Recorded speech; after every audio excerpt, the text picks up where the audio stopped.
kahit na palubog na ang araw, lubog na ang araw, no? Ang ating mga magsasaka ay nagtatrabaho pa rin sa bukid.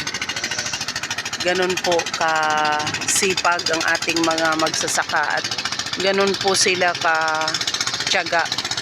Imaginin mo, oh, nagsisilim na po yan para sila ay makapagtanim. So napakaluwang po nitong tataniman po ng ating mga magsasaka. So saludo po tayo sa lahat po ng mga magsasaka. No, nagkukuliglig pa rin hanggang ngayon.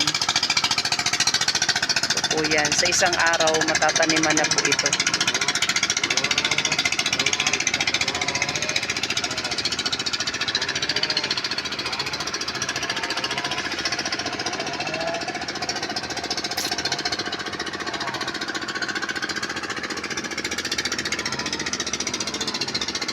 Nagpatubig sila no, 3 days na pinapatubigan yung bukid.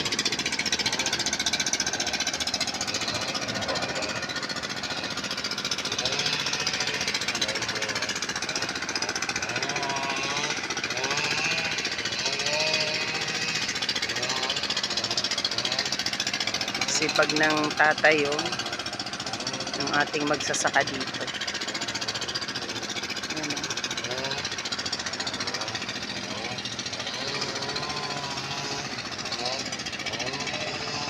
Ganon katsaga yung ating mga magsasaka, mga nasa agriculture, para lang merong kainin, meron tayong maaning bigas, palay pala muna,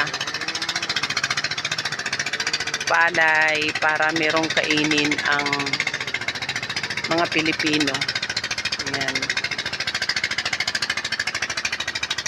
Lubog na po ang araw. Iba huminto na magtrabaho pero sila patuloy pa rin po sila sa pagtatrabaho.